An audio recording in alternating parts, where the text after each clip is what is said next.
Alô galerinha, você geração concurseira que nos acompanha sempre pelas redes sociais de qualquer lugar do Brasil, em especial os nossos alunos aqui do Colégio de Concurso, sede Centro de Brasil, Oliveira Paiva. Olha só galerinha, na companhia do professor Fernandes, vamos dar super dica sobre conhecimentos bancários, vamos falar hoje sobre Copom, CMN, SFN e Comoc. Lembrando que Comoc tem um nomezinho. Prof, qual é o significado de Comoc, prof? Comissão Técnica da Moeda e do Crédito. Pronto, isso aí mesmo. Bem, galerinha, nada melhor do que um dos mestres da área para explicar para você, passo a passo, Irapuã e Tassiano. Aquele abraço para vocês. Vai lá, prof. Beleza, gente. Mais uma vez nós estamos aqui no YouTube aqui com o nosso show, que pediu para a gente responder algumas dúvidas de alguns colaboradores. Verdade. E vou aqui responder para vocês o que ele me trouxe. Primeira, houve muitas perguntas sobre o Copom. Copom, verdade. O que é o Copom? O nome Copom quer dizer Conselho de Política Monetária. O Copom é um conselho de política criado no âmbito do Banco Central, formado por diretores do Banco Central, presidido pelo presidente do Banco Central, que se reúne a cada 45 dias com algumas finalidades. As duas principais finalidades são analisar um relatório feito pelo Banco Central na perseguição da meta da inflação, já que o executor da política no controle da inflação é o Banco Central. Nosso processo inflacionário no Brasil funciona da seguinte maneira: o Conselho Monetário estabelece a meta e o Banco Central executa na perseguição dessa meta. E ele faz esses relatórios das medidas tomadas, que é analisado nesse Copom. A mais conhecida das funções do Copom é justamente, nas suas reuniões, a cada 45 dias, estabelecer a taxa de referência do mercado, que é chamada de taxa Selic, que é a taxa usada no mercado, por exemplo, como referência para negociações dos títulos públicos do governo federal, que é usado como referência na captação de recursos dos bancos, que ela é um termômetro justamente na condução dessa relação taxa de juros e inflação. Então, esse nosso Copom, que se reúne sempre às terças e quartas, que tem divulgado no site do Banco Central as atas das suas reuniões, é hoje um dos grandes instrumentos de controle da política monetária, que tem como função básica controlar a inflação, controlar preço, manter essa relação equilibrada na condução da meta da inflação. Espero, sobre o Copom, ter respondido e tirado as dúvidas dos ouvintes aqui do nosso amigo show. Prof, CMN. Conselho Monetário Nacional, certo? É a autoridade máxima do sistema financeiro. O Conselho Monetário Nacional é tão importante no país porque ele é que dita as regras de três políticas: a política da moeda, a política do crédito e a política do câmbio. Então, a importância dele é tão grande na economia que os economistas, os estudiosos, chamam o Copom de Conselho de Política Monetária. Tão importante é esse Copom. Hoje, o Copom é formado por 3 membros, com votos paritários, composto do ministro da Fazenda, que é o seu presidente, do ministro do Planejamento, que é outro membro, e do presidente do Banco Central. Esses homens se reúnem 12 vezes por ano, ou seja, uma vez por mês, para deliberarem sobre as políticas da moeda, do crédito e do câmbio, que são as principais meios econômicos do nosso país. Por ser a autoridade máxima, ele é um conselho que só tem funções normativas. Ele é que dita a regra. Ele, por exemplo, é que estabelece a meta da inflação, ele é que diz como o Banco Central tem que agir na conduta da venda dos títulos públicos, ele é que regulamenta o crédito, ele é que deu ao Banco Central o poder de ser monopolista das operações de câmbio, guardar as reservas cambiais do Brasil. Então esse Copom, ele hoje é a autoridade máxima. O Copom foi criado na lei da reforma bancária, a lei 4595 de 64. Essa lei que trouxe uma importância muito grande para o sistema financeiro, embora hoje ela esteja desatualizada, porque ela é de 64, da época da ditadura militar, ainda é hoje a lei vigente. Duas coisas essa lei trouxe muito importante para o nosso sistema. Foi justamente a criação da autoridade máxima normativa, que é o Conselho Monetário, e a criação da autoridade máxima executiva no âmbito do sistema financeiro monetário, que é o Banco Central. Então, a gente diz assim, o Conselho manda, estabelece as regras, as condições e o Banco Central executa. Então, eles andam em paralelo, um mandando, o outro cumprindo. Por exemplo, cai muito em concurso quem emite a moeda. Quem emite a moeda é o Banco Central, mas quem autoriza? O Conselho Monetário Nacional. Quem regulamenta o crédito? O Conselho Monetário. Quem fiscaliza a aplicação do crédito? O Banco Central. Quem faz o orçamento monetário anual? O Banco Central. Quem aprova? O Conselho Monetário Nacional. Quem estabelece como o Banco Central negocia os títulos públicos? O Conselho Monetário. Quem negocia os títulos públicos? O governo nos leilões? O Banco Central.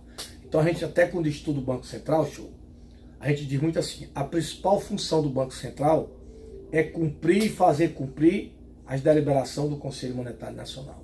Porque ele é a autoridade máxima normativa do sistema.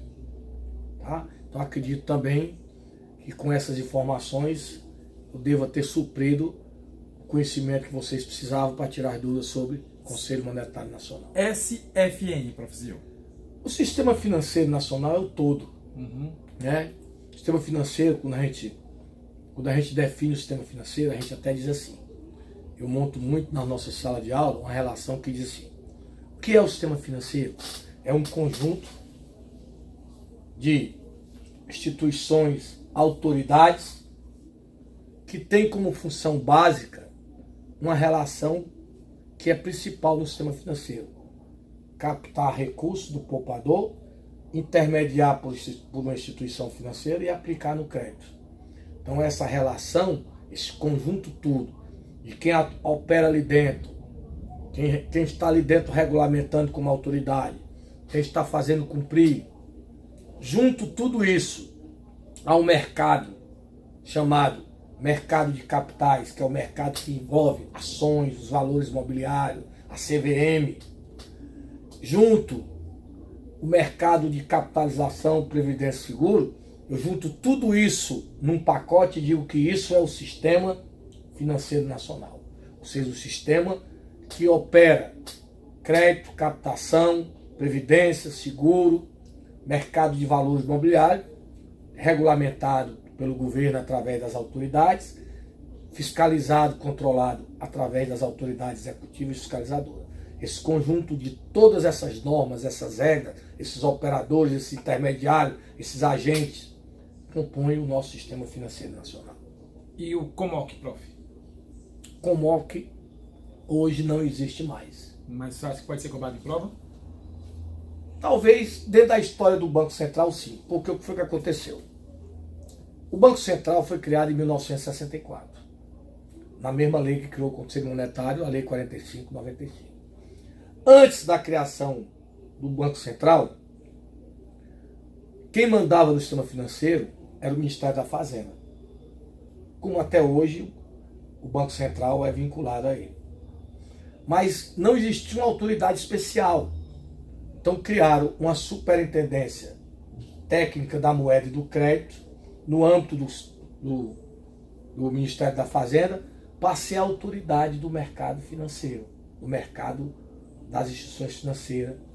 Mas em 64, com a criação do Banco Central, ele assumiu essas funções. Então hoje, a Sumop deixou de ser esta autoridade que era do mercado monetário, do sistema financeiro, porque o Banco Central em 64 assumiu a função dela hoje. Então eu não acredito que isso seja cobrado em prova. O que eu acredito que sempre é cobrado são as funções do Banco Central, as funções da CVM, os produtos e serviços do sistema, certo? Uma coisa importante que pouca gente está dando muita ênfase no concurso é a parte de direito. Porque geralmente, os professores de bancário são professores de bancário. E esquece às vezes que no concurso bancário pede a parte de direito, né? Talvez aqui dos professores daqui do mercado, eu seja o único que dou aula nas duas pontas, porque eu sou advogado e sou economista. Então eu dou aula de bancário, mas também dou aula de direito. Por exemplo, o Natan é um menino que tem me ajudado muito, que vai ser um grande professor, já é um bom professor, mas, por exemplo, ele dá só a parte de bancário. Ele não dá a parte de direito, porque direito é uma coisa mais inerente do advogado. Como eu sou professor na área de direito, eu também dou. Então, dentro do nosso concurso, tem um vasto material pedido de direito. Como, por exemplo, capacidade, suprimento da incapacidade, fato jurídico, ato jurídico, negócio jurídico, pessoa natural, como é que ela nasce, como é que ela adquire o direito, certo? Como é que cessa o seu direito, as garantias do sistema financeiro, a pessoa jurídica, tipo de empresa, certo?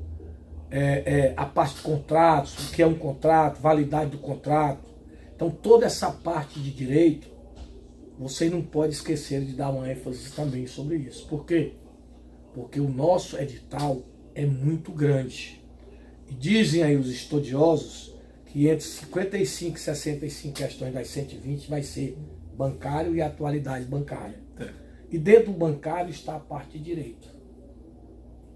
Certo? Então não esqueçam de estudar a pessoa física, quando é que ela nasce, quando é que ela adquire capacidade, o que é a capacidade civil plena, o que é o direito à capacidade de exercício, o que é inerente do ser humano quando ele nasce com vida. Tudo isso quando a gente estuda a personalidade da pessoa física. O nascimento da empresa, os tipos de empresa, a tributação da empresa, empresa por lucro presumido, empresa por lucro real, empresa do Simples, a nova empresa que foi criada no Brasil recentemente, a IRL. Então não esqueçam de estudar noções, não precisa aprofundar, porque o nosso concurso é nível médio. Nível médio são noções de direito. Por exemplo, uma coisa importantíssima, que eu até andei atualizando nas salas, e é importante para o pessoal saber, que em 2016 foi mudada a redação no Código Civil, na área de Direito de Família, a incapacidade absoluta da incapacidade relativa. Então, por exemplo, quando uma pessoa nasce com vida, ou seja, quando bate, funciona o aparelho cardiorrespiratório, essa pessoa passa a ser sujeito de direito. Ela já tem seu direito preservado e suas obrigações. E quando essa pessoa não pode exercer o seu direito diretamente, tem que ser alguém que vai exercer por ela, a gente diz que essa pessoa é incapaz.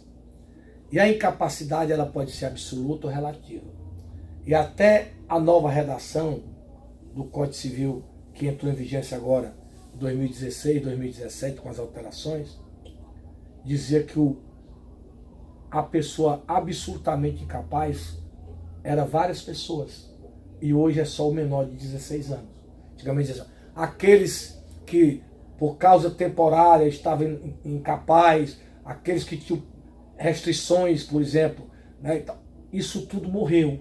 Então hoje é assim, quem é um absolutamente capaz? Só o menor de 16 anos. E algumas coisas que eram absolutamente capaz passaram para ser relativamente capaz. Então hoje quem é o relativamente capaz?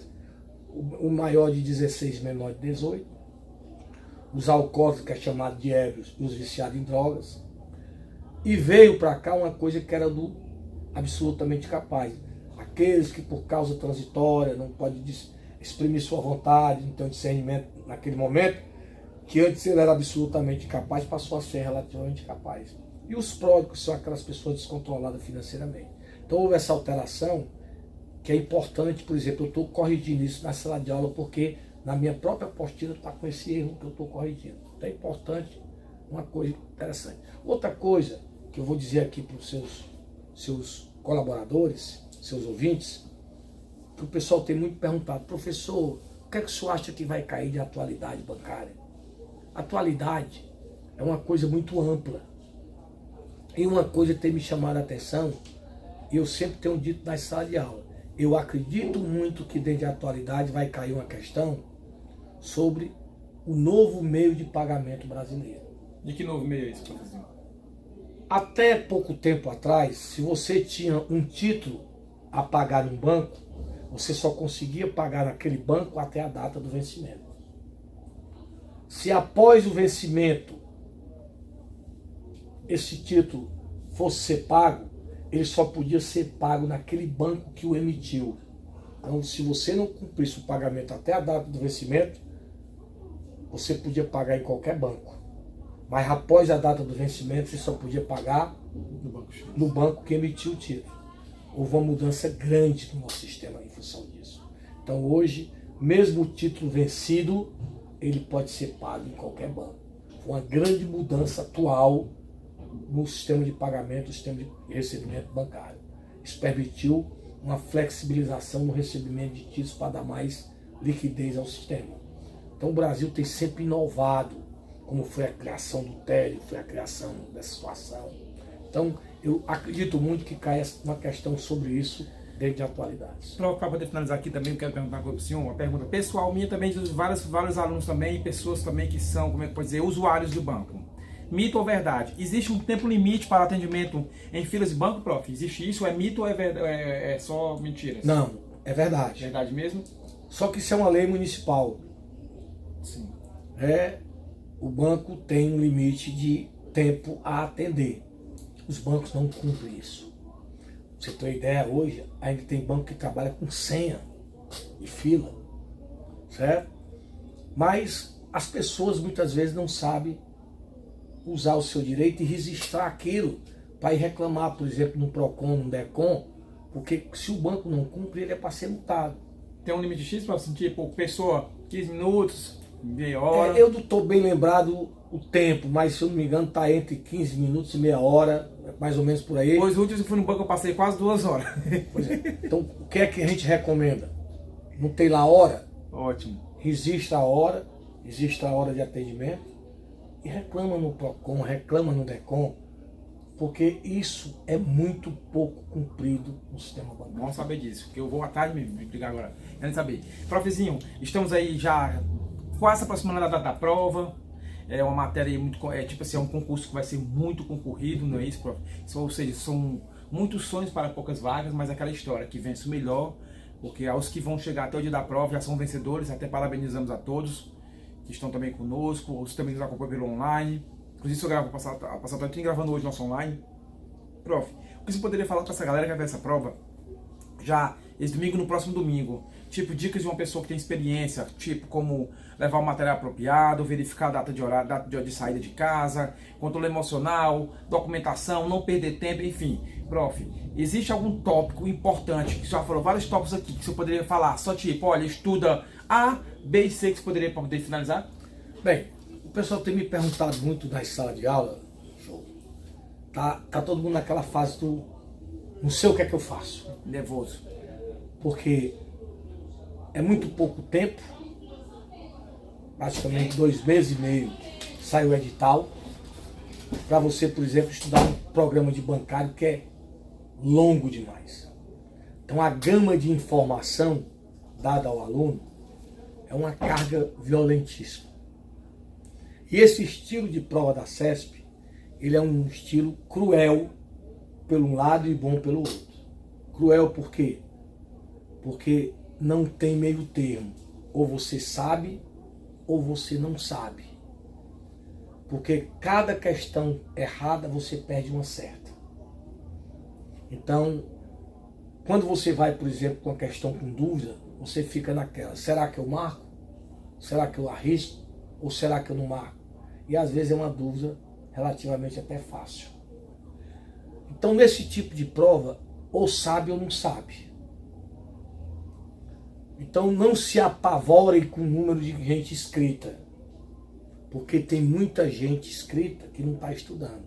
E nesse estilo de prova não tem chute. Não adianta você dizer, eu acertei 60 e errei 60. Você zerou. Zerou. Certo? Então, o que eu recomendo e tenho recomendado, que nessa reta final, o melhor que você tem a fazer é resolver muitas questões no estilo de CESP. Por exemplo, nós fizemos um aulão aqui sábado, com 92 questões, e eu fiz questão de botar muitas pegadinhas, que a CESP é muito forte nisso. Ela pega, por exemplo, um enunciado de um produto e muda uma palavra dentro que dá um sentido diferente. E as pessoas leem, é certa, porque uma palavra só deixava errado. Então leiam a prova com atenção. Comece na matéria que você é mais forte. Não demore em questão com dúvida, para não perder tempo. E vá fazendo enquanto você está com a cabeça boa, pouco cansado, aquelas questões que você vai fazer com mais convicção, com mais certeza. Quando você terminar isso, aí você volta, começando naquelas questões que você vai analisar um pouco mais para saber se marca ou não marca verdadeiro ou falso. Então, se você é forte em matemática, comece em matemática. Se você é forte em português, comece em português. Não esquecendo, claro, que o maior peso é bancário, que talvez represente aí quase a metade da prova, e num caso de empate ela desempata porque ela tem um perfil maior na hora do desempate. Mas bote uma coisa na cabeça de vocês. Talvez hoje não tenha 1000 pessoas preparadas. Verdade. Fazendo um cursinho, fazendo online, se preparando como deveria, até porque o tempo é muito curto. Então não se apavore com isso. Durmam bem à noite da prova, se alimente com coisas leves, leve água, não esqueça de levar o exigido, geralmente caneta preta, sua documentação. Chegue, no mínimo, com uma hora de antecedência, para evitar os transtornos, para ficar num lugar bom, certo? Mais tranquilo, certo? E o demais é dizer a vocês que o maior prazer que eu tenho aqui de ser professor de bancário desde 2003 no Cearense, ou no Cearense, ó, no Tiradentes, é que nós sempre fomos, e vamos, se Deus quiser, continuar sendo, os campeões de aprovação. Sempre temos feito os primeiros lugares, segundo lugar e terceiro lugar.